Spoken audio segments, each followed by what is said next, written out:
A family is still waiting for answers as 84-year-old Nancy Guthrie remains missing despite days of searching, multiple ransom notes, and newly released photos of the suspect. Nancy Guthrie is the mother of Today Show co-host Savannah Guthrie. In the latest development, a person of interest who had been detained in connection with the case was released overnight Wednesday with no charges being filed. For a brief moment, it looked like this case might have been breaking open. So where does the investigation stand now? This is what we know so far. Nancy Guthrie has been missing since February 1st. The night before, she had dinner at her daughter Annie Guthrie's home in Tucson, Arizona, and was dropped off at her home around 9:45 p.m. with her garage door closing around 9:50 p.m. Guthrie's doorbell camera was disconnected around 1:47 a.m. with surveillance camera software detecting movement about 25 minutes later. None of the footage was immediately recovered because Guthrie did not have an active subscription and the doorbell's camera was disconnected early Sunday. At 2:28 a.m., Guthrie's pacemaker disconnected from the app on her phone. More than 9 hours later, her family realizes she's missing. Guthrie usually watches a virtual church service with friends, but when she did not show up on Sunday, friends contacted her family. 911 was called at 12:03 p.m., with the Pima County Sheriff's Department arriving around 12:15 p.m. Law enforcement found blood on Guthrie's front porch, which was later confirmed as hers. At first, this looked like a missing persons case, but then it became clear that officials were looking at evidence that suggests she might have been taken. We saw some things at the home that were concerning to us. We believe now, after we process that crime scene, that we do in fact have a crime scene, that we do in fact have a crime. On the third day of her being reported missing, several media outlets reported receiving ransom letters that demanded millions of dollars in Bitcoin in return for Guthrie. By Wednesday evening, Guthrie's children, Savannah, Annie, and Cameron, posted an emotional video asking for their mother to come home. Mama, if you're listening, we need you to come home. We miss you.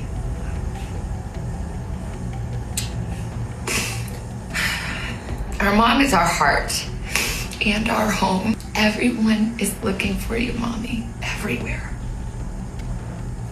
We will not rest. Your children will not rest until we are together again. The next day, the FBI announced a $50,000 reward for any information regarding Guthrie's disappearance. Guthrie's son posted a video on social media at the time of the first deadline given in one of the ransom notes, asking for a way to communicate with his mother's alleged captor. This is Cameron Guthrie. I'm speaking for the Guthrie family. Whoever is out there holding our mother, we want to hear from you. We haven't heard anything directly. We need you to reach out, and we need a way to communicate with you so we can move forward. But first, we have to know that you have our mom. We want to talk to you, and we are waiting for contact. Another ransom note was sent to a local news station, KOLD, this time with no deadline, but it did include sensitive information. Guthrie's children again took to social media, marking 1 week of their mother's disappearance, telling her possible captor that they would pay for the return of their mother. We received your message, and we understand. We beg you now to return our mother to us so that we can celebrate with her. This is the only way we will have peace. This is very valuable to us, and we will pay. One of the ransom notes sent to local news station KGUN allegedly demanded $6 million and threatened Guthrie's life if the money was not paid by February 9th at 5 p.m. Hours before the deadline, Savannah posted another video to social media, now asking for the public's help.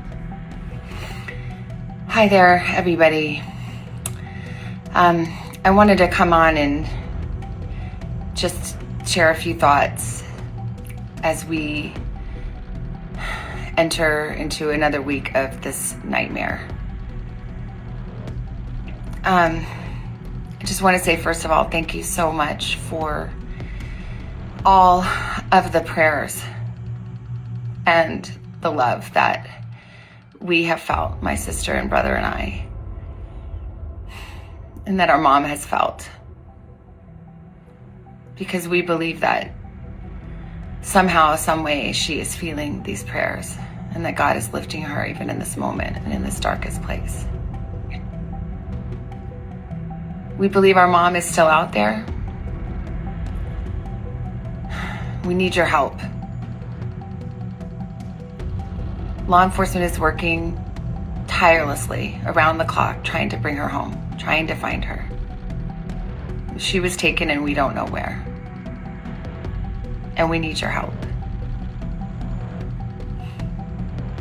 So I'm coming on just to ask you, not just for your prayers, but no matter where you are, even if you're far from Tucson, if you see anything, if you hear anything, if there's anything at all that seems strange to you, that you report to law enforcement. We are at an hour of desperation, and we need your help.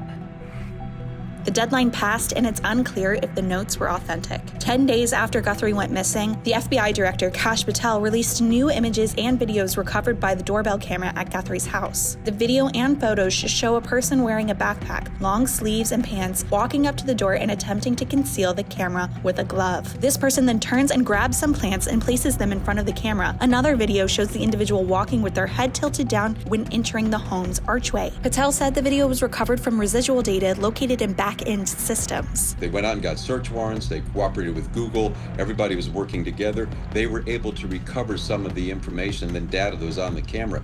And from what I've heard lately, this guy breaking the camera may have caused all this, because from what I understand on these Nest cameras, once it breaks, it freezes. So it's not overwriting itself because Nancy Guthrie didn't have a subscription. So I thought it was just remarkable to be able to recover with this level of clarity, this video, because this could be a huge development. It is a huge development in this case. Later that day, Pima County Sheriff's Department announced that it detained a person of interest after pulling them over for a traffic stop in Rio Rico, about 60 miles from Tucson. The person was released a few hours later and not charged with anything. The man, Carlos Palazuelos, identified himself as the one detained by police, saying that he works as a delivery driver in Tucson and was detained after a traffic stop. Palazuelos said that his wife was driving and pulled over because the police were following them. After being released, he told reporters outside his home in Rio Rico that he was innocent and that law enforcement held him against his will, saying that he had never even heard of the alleged kidnapping of Guthrie.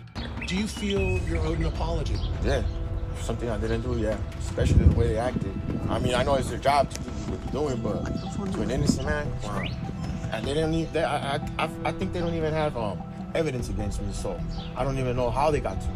Officials searched the vehicle and the home of the person of interest, with authorities saying the search of the property was over around 1 a.m. local time, with the investigation still ongoing with several hundred detectives and agents on the case. This was the first property that was searched so far that did not belong to Guthrie or her daughter Annie. While on Hannity, FBI Director Kash Patel said officials are looking into multiple persons of interest in the search for Guthrie. On the same day, a small amount of money was transferred to the Bitcoin wallet that was put in an initial ransom note, with the transaction being around $152. Authorities say the search is ongoing and active, with the FBI conducting a fresh search of Guthrie's neighborhood. For now, the focus remains on finding Nancy and providing answers to her family. If you have any information about Nancy Guthrie's disappearance, contact the FBI tip line at 1-800-CALL-FBI or visit tips.fbi.gov. The National News Desk will continue to follow this case closely and provide confirmed updates as they become available.